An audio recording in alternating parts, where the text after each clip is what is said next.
All right, economics fans getting ready for the Leaving Cert. We're going to do a deep dive today into something that might sound a bit dry, but trust me, it's pure gold.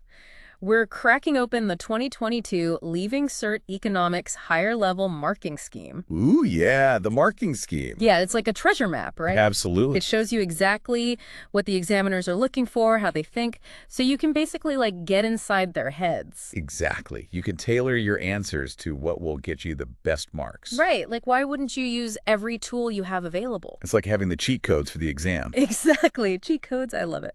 Okay, so this marking scheme, it's the 2022 one, right? So it's the most up-to-date one. It is, yeah. But it's a living document, they say. What does that even mean? Well, it means it's constantly being updated and refined. Like every year after the exams, the examiners look at how students answered the questions. Oh, right. And they make adjustments to the marking scheme based on, common mistakes, or maybe some questions were unclear, things like that. To make it fair. Yeah, exactly. To keep it fair and consistent. Okay, so using like a really old marking scheme wouldn't be a good idea then. No, not ideal. You really want the most recent one. Got it. Okay, let's jump into some of the questions. Let's start with section A, those short answer ones. Always tricky. There was one that caught my eye, question 2. It's about price elasticity of demand. They give you an example, a good going from €4 to €5. Okay, yeah. They even give you a diagram to help you out. Seems straightforward, right? It does, but there are some subtle things students often miss. I bet. Like what? Well, a lot of students confuse the steepness of the demand curve on the diagram with its actual elasticity. Oh, right. Because you think a steep curve means, like, demand is really sensitive to price changes. Exactly. But those are two different things. The examiners are looking for a deeper understanding, like what does that elasticity number actually tell you? Okay, so it's not enough to just say demand is elastic or demand is inelastic. No, you need to go further. Explain what that means for businesses making pricing decisions. If the price changes, what happens to demand? Give an example. Sure, say you calculate an elasticity of 2, okay? What that means is, for every 1% increase in price, the quantity demanded will decrease by 2%. Ah, okay. So a small price change can have a big impact on how much people buy. Exactly. I get it. So you really have to show the examiners that you understand, like the real world implications. Yes, absolutely. Okay, makes sense. What about question 2B, the balance of payments 1? Oh, yeah. They give you a bunch of figures about exports and imports, right? And you have to figure out if the overall effect is expansionary or contractionary. Yes, this one can be tricky. I remember this from my Leaving Cert days, not my favorite topic. What's the key to getting this one right? Well, the key is to focus on analyzing the data, not just looking at the raw numbers. Okay. You need to see how exports and imports are changing relative to each other. So, like, are exports growing faster than imports? Exactly. Yeah. Because if they are, it generally means more money is flowing into the economy. Leading to expansion. Expansion, right. And if imports are growing faster, that could be bad news. Could be a sign that less money is coming in and more is going out. Gotcha. Okay, that makes sense. Let's move on to something a bit more controversial, shall we? Sure. Minimum unit pricing, or MUP. Question 3A asks you straight up, do you agree with it? Yes, MUP for alcohol. Big topic. I mean, it seems like a good idea on the surface, trying to reduce alcohol consumption, especially for, like, health reasons. Yeah. But I can see how some people wouldn't be happy about it. Absolutely. There are definitely arguments on both sides. Like maybe it unfairly affects people on lower incomes. That's one argument, yes. Yeah. So what are the examiners looking for here? They want to see that you can consider different perspectives. Can you present a balanced, well-reasoned argument, not just a knee-jerk reaction? So it's not just about saying MUP is good or MUP is bad. No, it's about showing that you've thought about the complexities of the issue. Okay, so you could say something like, while I support the goal of reducing harmful drinking, I'm concerned about the potential impact on certain groups. Exactly. That's a much more nuanced and sophisticated argument. Okay, I'm getting the hang of this. It's like we're learning how to argue like economists. That's the idea. And question 3B actually takes this a step further. It asks about market failure in the context of alcohol. Market failure. That rings a bell. Remind me what that is again. So market failure is when the free market, left to its own devices, doesn't produce the best outcome for society. Right. And in the case of alcohol, it's often about Negative externalities. Oh, okay, negative externalities. Now that sounds familiar. It Mhm. has something to do with costs that aren't reflected in the price, right? Like hidden You costs. got it. It's about the cost of alcohol consumption that spill over onto society as a whole, Okay. not just the individual drinker. So like what kind of costs? Well, think about the strain on healthcare systems. Oh, right. The costs of alcohol-related accidents, even the impact on crime rates, those are all negative externalities. I never really thought about it that way. It makes sense, though. The price of a bottle of wine doesn't really capture the full cost, does it? No, it doesn't. This marking scheme is really eye-opening. It's helping me see the bigger picture. Okay, we've covered price elasticity, balance of payments, MUP. Before we move on to the big essay questions in section B, let's do one more from section A. Sounds good. What about question 4A, the one about the circular flow of income? Okay, yeah, the circular flow model. Important one. It's all about how money flows between different parts of the economy, right? Households, businesses, the government. It's like this big interconnected web. Exactly. And in this question, they give you examples and ask you to say if they represent injections or leakages in that flow. Injections and leakages. That takes me back. What's the trick to figuring those out? Well, think of it this way. Injections add to the flow of money, while leakages take money out of the system. So, for example, if the government pays salaries to public sector workers, that's an injection, Because the money's going into the economy. right? And what about things like taxes or savings? Those would be leakages, right? Yeah. Because money's being taken out of circulation. Exactly. Taxes go to the government, and savings are, well, saved, not spent. Being able to categorize these examples shows the examiners that you understand how these different parts of the economy fit together. Okay, this marking scheme is like a secret decoder ring. It's helping me understand how the examiners think, what they're looking for. I'm starting to feel like I could actually crack this thing.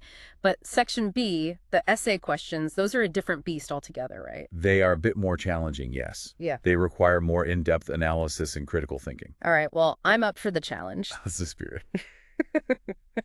We'll take a quick break and then dive into those essay questions. Get ready to unleash your inner economist. I'm ready. Section B, essay time.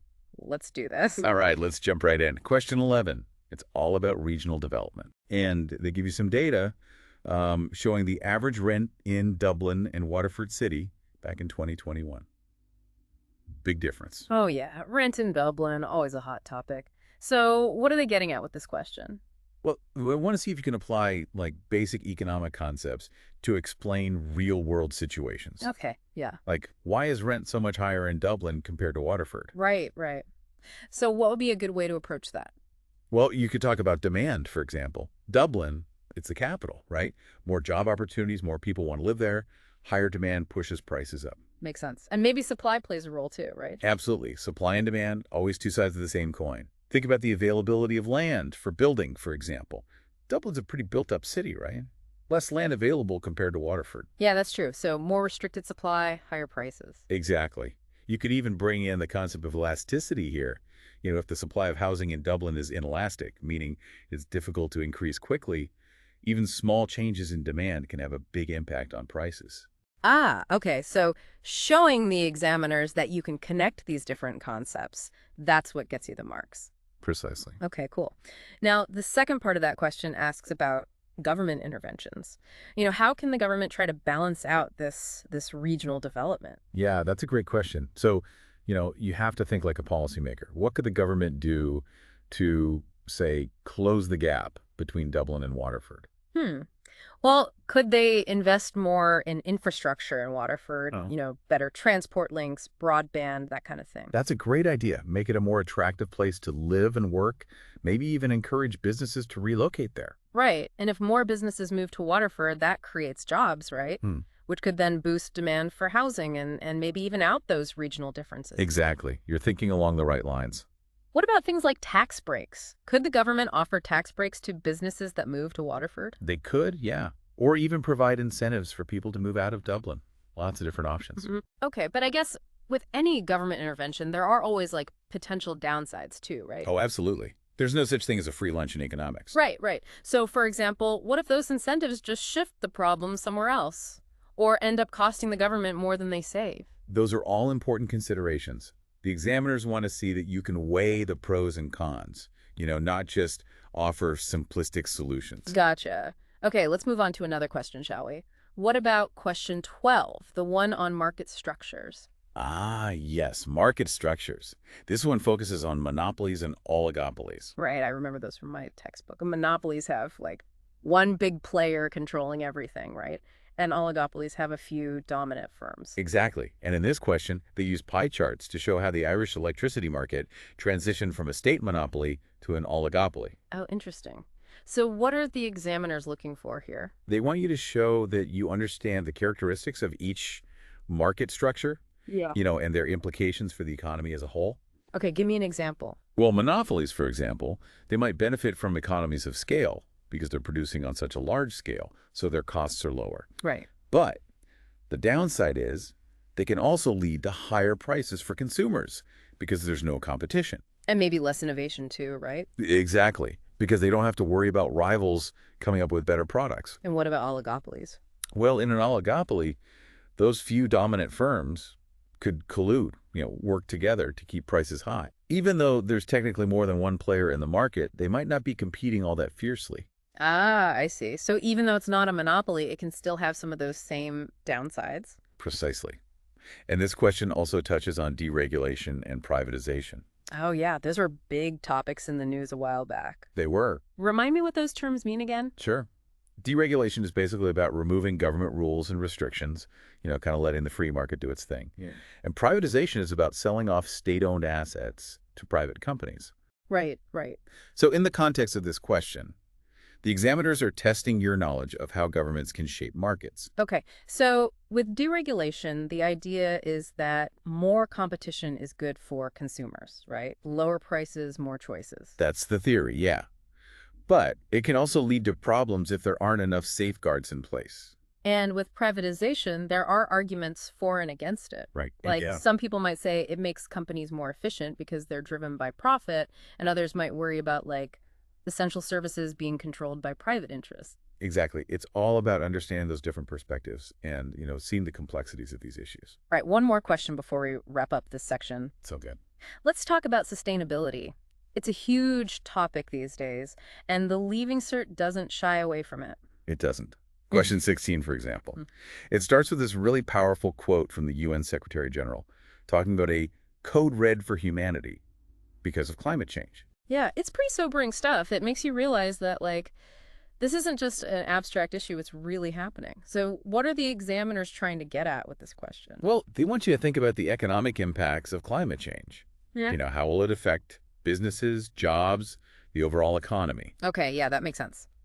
It's not just about saving the planet. It's about understanding that, like, our current economic model is unsustainable in the long run. Exactly. We need to find ways to decouple economic growth from environmental damage. Right. And this question also touches on a really interesting example of this. Fast fashion. Ah, fast fashion. Cheap clothes, always changing trends. Exactly. But those clothes come with a huge environmental cost. Pollution, water depletion, mountains of textile waste. It's crazy to think about the impact our fashion choices have. It is. So the question is, what can we do about it? Well, I guess governments could step in, right? Like with Yeah. regulations or incentives to promote sustainable practices in the fashion industry. That's one option, yeah. They could impose taxes on unsustainable materials or subsidize companies that use eco-friendly practices. Okay. But it can't just be about government action, right? I mean, we as consumers have a role to play too. Absolutely. We can choose to buy less, buy secondhand, support brands that are committed to sustainability. Exactly. Vote with your wallet. Right. It's about making conscious choices, thinking about the impact of our decisions. Exactly. And that's what the Leaving Cert is all about, really. It's not just about memorizing facts and figures. It's about applying economic concepts to real-world challenges. Yeah, I'm starting to see that. This marking scheme is really helping me make those connections. That's great to hear. Remember, the Leaving Cert isn't just about passing an exam. It's about developing the skills you'll need to navigate the world as informed citizens. Okay, I'm feeling inspired. I'm ready to tackle whatever this marking scheme throws at me. What's next? All right, let's keep this deep dive going. What other hidden gems are lurking in this marking scheme? Well, one question that always catches students' attention is about government finances. Question 13, I think it is. They show you how the Irish government spent its money back in 2020. Okay, government spending, always a fun topic. What stands out in that breakdown? One thing that jumps out is the amount allocated to social protection, things like pensions, unemployment benefits, that kind of thing. Yeah, I remember seeing that in the textbook. Social protection always seems to take up a huge chunk of the budget. Why is that? That's a good question, and it's something the examiners definitely want you to understand. It's about the government's role in providing a safety net for its citizens, making sure everyone has at least a basic standard of living. Right, so it's not just about like handouts, it's about supporting people who might be struggling, especially during tough times. Exactly. And, when you think about it, it makes sense, right? Like during a pandemic, for example, social welfare payments were absolutely crucial for a lot of people. Yeah, that's true. So the examiners want us to show that we understand the reasoning behind these expenditures. Exactly. It's not just about memorizing numbers. It's about understanding the social and economic context. And then the next part of that question, it asks about how the government raises the money to fund all these programs. Ah, yes. The dreaded topic of taxes. Sure. Direct taxes, indirect taxes. I always get those mixed up. Can you remind me what the difference is? Of course. So direct taxes are levied directly on people's income or company profits, like income tax, for example. And indirect taxes are levied on goods and services.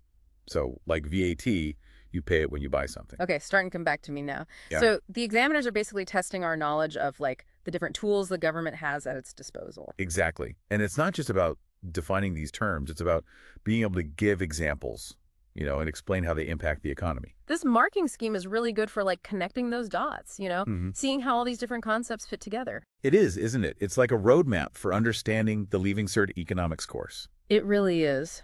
Well, I think we've covered a lot of ground today. Any final thoughts before we wrap up? Yeah, just one thing that I think is important for students to keep in mind.